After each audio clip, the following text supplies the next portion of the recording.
Eu sou José Coelho, estou coordenador do Acessuas Trabalho e hoje estamos com mais um podcast falando sobre o combate ao trabalho infantil. Estamos recebendo aqui hoje Reinaldo Mendes. Reinaldo ele faz parte do REMAR, do FEPET, da Comissão do Plano de Enfrentamento ao Trabalho Infantil da Paraíba. Tudo bem, Renato? Olá, bom dia, boa tarde, boa noite, seja lá qual horário que vocês estão me ouvindo agora. Obrigado, já agradecer inicialmente pelo convite, sobretudo para falar de um tema tão importante e relevante, né, para a sociedade. Estamos aqui também com a Carla, ela é a educadora aqui do Acessuas Trabalho. Bom dia, gente, eu sou Carla, trabalho aqui no Acessuas Trabalho como facilitadora. É um prazer estar com vocês. E estamos também com o Pedro Brasil, que é o assistente administrativo da DAS. Bom dia, boa tarde, tudo bem? Eu queria iniciar esse podcast de uma forma muito tranquila, um bate-papo. Sei que os jovens, vocês vão gostar muito desse podcast, mesmo porque a pessoa que nós estamos recebendo é muito preparada, uma pessoa que tem um conhecimento grande de causa sobre o assunto, né? E perguntar um pouco a questão a importância, o que é que ele acha dessa importância do cuidado com o trabalho infantil. Primeiro eu acho que é importante a gente começar a delimitar o que a gente considera trabalho infantil, né? Que às vezes começa a dizer, os adolescentes ou crianças dizem assim, não vou nem arrumar minha cama porque isso é trabalho infantil. Não é essa discussão que a gente está tendo aqui, tá, pessoal? Primeira coisa é entender que trabalho infantil é considerado qualquer atividade de forma laboral, ou seja, atividade de trabalho exercida por crianças ou adolescentes com idade inferior a 14 anos de idade. E aí, isso é o que está colocado na legislação brasileira. O adolescente, por exemplo, ele pode sim fazer trabalho na condição de menor aprendiz, mas isso só a partir dos 14 anos, né? E aí, a partir de uma legislação específica, porque ele vai estar em um processo de trabalho que é de aprendizagem. Nesse sentido, ele também vai ter um curso correlato a esse trabalho que ele vai desenvolver, que também vai preparando ele para o mercado de trabalho. Não é um trabalho só por trabalhar, entende? É um trabalho, mas que também tem um processo de formação incluído nele, né? Com as unidades formadoras, né? Exatamente, né? E aí o Acessuas Trabalho tem um papel importante nesse processo de triagem e encaminhamento desses meninos para as vagas que são adequadas para ele, né? E é bem importante que todo mundo tenha ciência dessa questão para não se colocar em situações de violação de seus direitos, né? Quando passam a atuar de forma ilegal em atividades de trabalho, né? Mas o trabalho infantil é aqueles trabalhos que a gente considera de desgaste maior, e assim a gente pode dizer. Então, arrumar, colaborar dentro de casa, cuidar do seu material escolar, forrar sua cama, isso não é considerado trabalho infantil. Mas se essas atividades elas passam a ocupar boa parte do seu tempo, aí ela pode se configurar como trabalho infantil. Há exemplo, meninas que deixam de ir para a escola ou participar de atividades de recreação ou de lazer só para cuidar do irmão mais novo, ou para fazer a comida para casa, para todos os familiares, ou para ficar limpando a casa. Aí essa atividade ela passa a ocupar boa parte da vida dessa criança, sobretudo de meninas, e aí sim passa a ser considerado trabalho infantil, né? No caso, toda atividade que faz com que a criança, o jovem, perca a sua infância, né? Deixe de estar fazendo o que toda criança faz, que é brincar, estar com os amigos, para estar tendo um compromisso de responsabilidade com outras pessoas. Né? Isso. E é uma obrigação que, na verdade, é de responsabilidade maioritariamente dos adultos, né? Já que a proteção e o cuidado para com a criança e adolescente deve vir do adulto, não o contrário. É interessante que a gente vê muito, Carla, Reinaldo e Pedro, a gente vê muito, às vezes, crianças, principalmente meninas, deixando de estar, às vezes, na escola para estar tomando conta do filho do vizinho, do filho de outra pessoa, de uma outra criança. É criança tomando conta de criança. aí realmente é caracterizado o trabalho infantil de forma ilegal, né? Exatamente. E uma das piores formas, que é considerado trabalho infantil doméstico, porque ele termina sendo um dos mais invisibilizados, porque a gente não adentra, assim, do ponto de vista prático, as casas das pessoas, então a gente não consegue ver. E aquilo que a gente não consegue ver, a gente não consegue denunciar, a gente não consegue agir para que a criança e adolescente volte a ter seu direito garantido, de certa forma. E há também um processo cultural de que achar isso muito comum por conta das próprias culturas, né? De que esse movimento é natural e é compreensível. E é visto até como positivo. Pelo menos ela está se preparando para a vida adulta, mas não é esse caminho. Como o Pedro mesmo falou, ela termina perdendo boa parte da sua infância. E tempo é uma coisa que não dá para voltar. Ela perdeu, está perdido, né? E também isso é uma responsabilidade dos adultos que são responsáveis por esses jovens, por essas crianças, né? Eles transferem a responsabilidade que é dele, porque infelizmente a gente ainda vê no sinal crianças pedindo, a gente vê crianças catando reciclagem, né? Na agricultura. Então são muitas áreas que o responsável por essa criança, em vez de colocar ela na escola, ela está trabalhando para ajudar na renda da família. Então eu, quanto facilitadora, aproveito a oportunidade que eu tenho nas escolas de falar para aqueles alunos, para aqueles adolescentes, que eles têm uma grande oportunidade, são felizes por estar na escola. E digo para eles se incentivarem a estudar, buscar aprender mais a leitura, a escrita, se capacitar, que só dessa forma é que eles vão conseguir mudar a realidade deles. E quando ele vê aquelas crianças, né, é porque aquelas crianças elas não estão tendo a oportunidade, não estão tendo a chance, que elas merecem, né? Que é um direito constitucional. E a partir também, além da própria Constituição, o Estatuto da Criança e Adolescente ele é muito claro em dizer que criança e adolescente não deve trabalhar, ela deve ser protegida e ter seus direitos garantidos. Mas isso não é, infelizmente, a realidade que a gente consegue visualizar a olho nu quando a gente sai pelas nossas cidades ou pela Paraíba de forma mais ampla. Os dados sobre o trabalho infantil, eles demarcam que 1,881 milhões de crianças e adolescentes estão em processos de trabalho atualmente. E esse trabalho é considerado trabalho infantil. E a faixa etária está entre 5 a 17 anos de idade. Veja, a gente olha pra gente, até pra nossa família, uma criança de 5 anos da nossa família 5 anos, né? Trabalhando é algo muito que a gente para pra pensar até impensável, do ponto de vista até da maturidade. Real, né? Da maturidade, do que tipo de trabalho essa criança está desenvolvendo. A gente adulto, às vezes, né, enfrenta toda dificuldade, seja com as pessoas, colegas de trabalho, seja pelas condições objetivas do trabalho que a gente exerce. Imagina as crianças e adolescentes que não têm, estão em processo de desenvolvimento, e o Estatuto é muito não tem claro nenhum nisso. caráter formado ainda.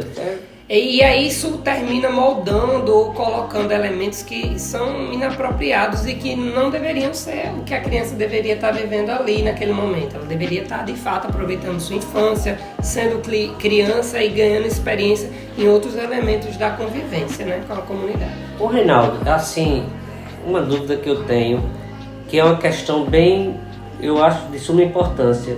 Qual a experiência que você tem na comissão de enfrentamento ao trabalho infantil da Paraíba? Quais as causas do trabalho infantil? Olha, há uma associação muito gritante com relação à questão da pobreza, né? A pobreza como elemento do trabalho infantil, né? Que ele reaviva. De fato, se a gente olha, mas não é unicamente a pobreza, é um conjunto de ações, é quase que assim, um conjunto articulado de problemas que levam à questão do trabalho infantil. Mas a gente vê, quando há um empobrecimento da população, recorre-se rapidamente à mão de obra infantil como uma forma de agariar lucro ou de complemento da renda das famílias. Agregar, né? Isso. E a pandemia da Covid-19, por exemplo, acentuou drasticamente. A gente parava para olhar, assim, quando foi flexibilizado o processo de circulação de pessoas na rua, a gente começou a ver um boom de crianças e adolescentes trabalhando. E aí isso decorrente ao empobrecimento das famílias. Então, de fato, ele pode ser associado a isso. Mas, assim, outros elementos como culturalmente mesmo propagado de que é melhor trabalhar do que roubar. E aí, contrapondo essa frase, a gente, né, enquanto movimento, a gente defende, é melhor que a criança tenha os seus direitos garantidos, ou, por exemplo, é melhor ela estudar do que... Ter a sua infância, seu desenvolvimento natural de criança, né? Isso. Não uma carga pesada sobre os ombros dela. Porque se torna tolhido, né? O direito da criança, né? E aí também tem uma associação de, por exemplo, é melhor trabalhar do que roubar. Parece que a gente coloca o lugar da criança pobre essas duas opções, né? Ou ela trabalha ou ela trabalhar rouba. ou roubar. E aí isso é uma mentalidade muito ruim. E aí culturalmente a gente tem que ir desconstruindo essas falas, porque elas vão tendo poder na criança e no adolescente. Na verdade, eles entenderem outro movimento. É melhor estudar para ter condições de não precisar trabalhar. Entende? Que não quer, só não trabalhar no tempo certo, né? Assim que eu estou querendo dizer aqui. Quando chegar o momento, quando chegar a hora, né? E no momento certo, adequado, com a formação adequada, para que ele consiga ocupar vagas que sejam positivas e que melhorem as condições de vida dele. Não vagas de subtrabalho, subemprego, que na verdade só terminam propagando um ciclo de pobreza, de que ele nunca evolui. E tem até uma coisa que eu trago, né, das minhas experiências com diálogos com adolescente, é que eu dizia assim, que eu colocava a pauta do trabalho infantil e eles diziam, não, mas eu quero trabalhar, ninguém quer estar me forçando não, porque eu quero comprar o tênis tal, eu quero ter celular tal, eu quero ter coisa tal. Eu digo assim, tá, vamos refletir, né? Não adianta eu ir para o enfrentamento e dizer, não, porque não, você não vai trabalhar porque não vai trabalhar. Não adianta, você tem que fazer as argumentações. Eu dizia assim, vamos pensar. Aí eu mandei tarefinha de casa, vocês vão perguntar ao pai e à mãe de vocês se eles trabalharam na infância e se achavam isso certo. Depois vocês vão perguntar vocês vão anotar qual é o emprego que ele trabalhou na infância e qual a função que ele ocupa hoje. Aí eles apresentaram um trabalho, aí ele trazia, minha mãe começou a trabalhar, ela acha certo trabalho infantil, ela começou a trabalhar ajudando na casa da vizinha, como empregada doméstica. Qual a função que ela ocupa hoje? Empregada doméstica. Aí eu disse assim, vocês entendem o que eu estou querendo dizer aqui? Que o trabalho parece que é vantajoso agora porque vai trazer renda, lucro, mas ele também te tira de você várias outras oportunidades de viver, de estudar, de experienciar outros tipos de formação e termina que você fica preso àquela única função que você aprendeu. Sempre na mesmice, né? Da infância ao ser adulto, né? Exatamente. Então, é esses movimentos que eu tento, na prática, fazer o diálogo com os adolescentes, de que o dinheiro fácil nem sempre vai ser o dinheiro bom. Veio fácil agora, mas o que é que você está perdendo nessa relação, entende? O tempo, as vivências, a educação que você perde nisso, termina que a balança não é positiva para o seu lado. E quando elas não conhecem, né, esse direito, que a Constituição está do lado dela, a lei da aprendizagem, esse movimento todo de defesa, de prevenção, de quebrar com esse ciclo, elas acham que isso é normal mesmo, né? Meu pai fez, minha mãe fez, eu também tenho que seguir nesse caminho. Mas quando elas descobrem que tem um mundo de oportunidade para elas, né, que a educação é o caminho, isso vai fazer muita diferença. E essa questão cultural realmente é muito existente. Até questão de nossos pais, nossos avós se vangloriam porque começaram a trabalhar com 13 anos. Essa juventude de hoje está perdida, que tem 17 e ainda não trabalha. Eu com 13 já trabalhava, já tinha filho, mas isso é totalmente fora da realidade do que uma criança e um jovem tem que seguir. É necessário que o jovem siga o caminho correto para o seu desenvolvimento. Da mesma forma como ele estava falando, se uma criança aos 13 anos aprende só a ser faxineira, não tem como ela ser ocupar um cargo maior na sociedade se ela não teve esse conhecimento, se ela não estudou para ter um currículo para ocupar esse cargo e muito menos experiência. Ela fica fadada a seguir aquela profissão que ela teve que, por conta de necessidade, ocupar quando criança, né? É como o Reinaldo falou, com uma propriedade muito grande, de uma forma muito certeira. Não é que o adolescente, a criança, não trabalhe. Ajudar em casa, como ele colocou, forrar uma cama, tudo isso é normal, faz parte do cotidiano, faz parte até da educação da criança, da formação educacional, da disciplina. E trabalhar também quando jovem, dos 14 anos em diante, existe a forma correta, que é justamente a lei de aprendizado. Vem aí, as empresas contratam como jovens aprendizes, os jovens, e ali ele trabalha no expediente e um dia na semana ele faz na unidade formadora um curso específico. Essa é a forma que deve ser, né, Reinaldo? Então é muito bem colocado da sua parte isso aí, como o Pedro falou, a questão cultural é muito forte nossa. Reinaldo, interessante, algo que assim, eu queria perguntar a vocês, eu estava pensando todo esse podcast, o que nós iríamos abordar, e assim, qual o impacto que dá do trabalho infantil no contexto social, Reinaldo? Do ponto de vista prático, um dos que a gente se preocupa mais, no geral a gente até já mencionou aqui, que é a questão da escolaridade, porque é muito gritante. Os meninos e meninas que começam a trabalhar, eles começam a ter um desempenho inferior no processo educativo. Isso faz parte até da dinâmica, né? Se o menino está tendo que acordar cedo, trabalhar, e aí cada vez mais ele antes estudava de tarde, aí trocou para o horário da noite. Quando ele está estudando à noite, por exemplo, que não é o caminho, não é o adequado, sobretudo adolescentes não deveriam estudar à noite, ele já está tão cansado e saturado que ele às vezes vai e está cochilando, não presta atenção. Então, às vezes ele até tenta continuar os estudos, mas gradativamente ele vai se desestimulando, porque o desempenho dele não é bom, ele vai tirando nota baixa. E aí ele vai dizendo, então isso não faz mais sentido para mim. Ele está tão preso na relação de trabalho que ele não visualiza essa questão. Então a gente vai ter um declínio do processo de escolaridade. Então às vezes ele vai completar, começou a trabalhar e vai abandonando os estudos, ele completou 18, mas ainda está no primeiro grau. E aí depois isso também impede ele de avançar em outras funções, porque ele não tem a escolaridade adequada. Mas também tem a questão do desgaste físico e emocional dessas crianças e adolescentes, porque imagine, para a gente que é adulto, a gente lida com situações dentro das nossas relações de trabalho que são tão desgastantes e problemáticas. Imagine para uma criança e adolescente que está em processo de desenvolvimento. Infelizmente, muitas dessas funções de trabalho infantil que são colocadas são também de muito desgaste.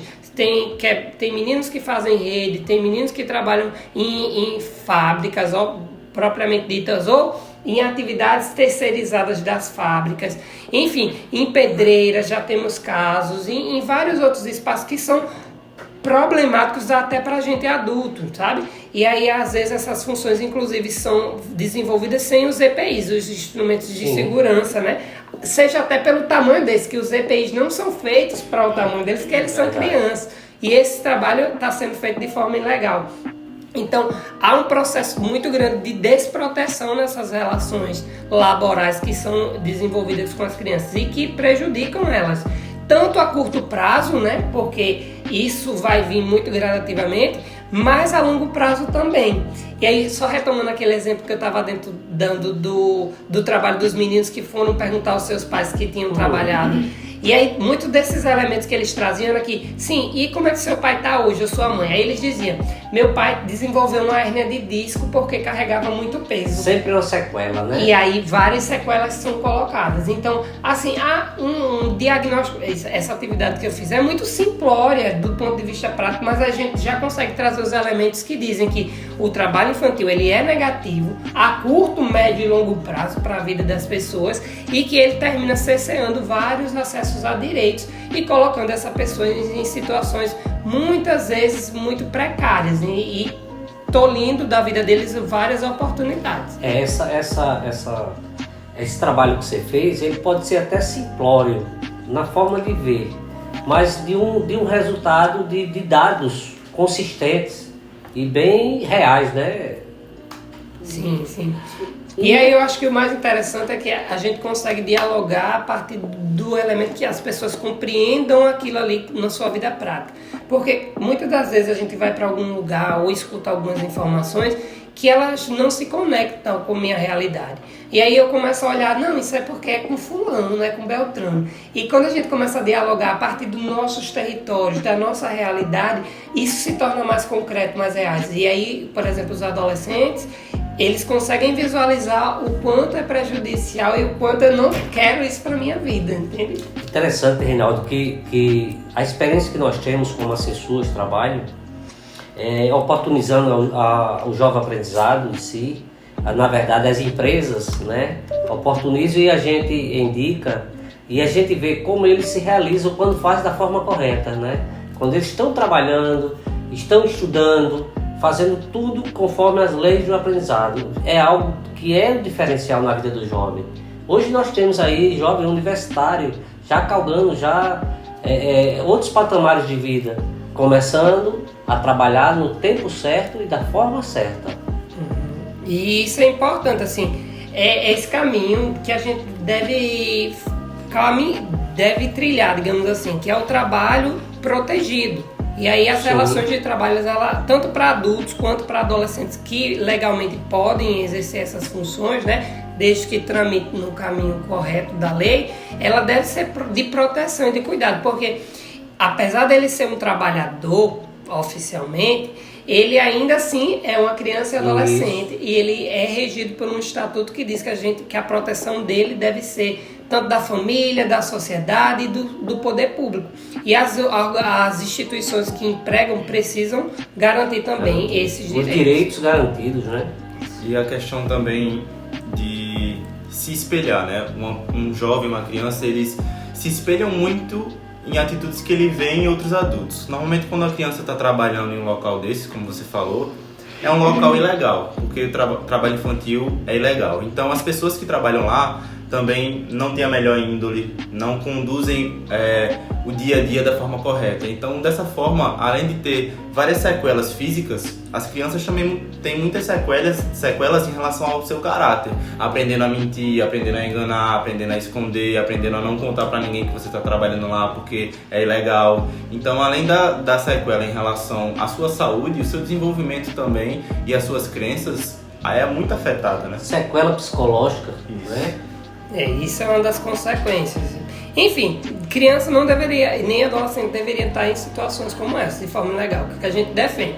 Trabalho protegido, não conforme a lei. E aí que esse também seja, que possa ser de fato um trampolim para o mercado de trabalho, mas assim, um mercado de trabalho mais selecionado, onde ele possa ter escolhas e direcionar. Eu quero ir por aqui ou eu quero para ali. Para que seja também uma escolha deles, né? E não uma coisa, eu fiz isso e isso aqui vai ser pro resto da vida. Então é nosso dever enquanto sociedade garantir que as relações, seja ela qual for, que envolvam crianças e adolescentes, elas sejam de proteção e de cuidado. Então nós agora vamos encerrar o nosso podcast agradecendo ao Reinaldo Mendes pela sua maravilhosa colaboração aqui conosco, nossas suas, também a Pedro Brasil, a Coelho, também a nossa secretária Mariana, a nossa subsecretária Januária e o prefeito Vitor Hugo. Reinaldo, você teria mais alguma coisa a colocar, Reinaldo? Acho que a gente não poderia encerrar sem lembrar a população, as pessoas que estão ouvindo esse podcast agora, é que há canais de denúncia, né? Se você visualizar crianças e adolescentes fazendo trabalho infantil, é sua obrigação enquanto pessoa, enquanto sociedade, seja enquanto instituição, fazer os processos de denúncia para que a gente consiga de fato proteger as crianças e adolescentes. E alguns desses, eu vou destacar 3 principais para a gente não perder de foco, seria o Disque 100, que é gratuito, que ele tem a abrangência nacional, 155, que é do estado da Paraíba, então se a situação aconteceu na Paraíba, então é mais fácil ligar para o 155 e apresentar os dados, ou no conselho tutelar da sua cidade. O importante é não deixar de fazer o processo de denúncia. E a gente pensa, diga assim, e se fosse o seu filho, ou se fosse alguém da sua família, você não protegeria? Então a gente precisa proteger todas as crianças e adolescentes. Eu agradeço a você, Reinaldo, estando como coordenador do Assessores de Trabalho, você ter aceitado o nosso convite. E fique certo que a gente vai convidar você para outros, viu? Pode ter certeza. Obrigado, Pedro, pela condução aí da parte técnica como administrativo da DAS, Carla como educadora. Muito obrigado e voltamos da próxima. Não deixe de escutar, aproveitar e vivenciar tudo isso que foi colocado, gente. Tchau, tchau.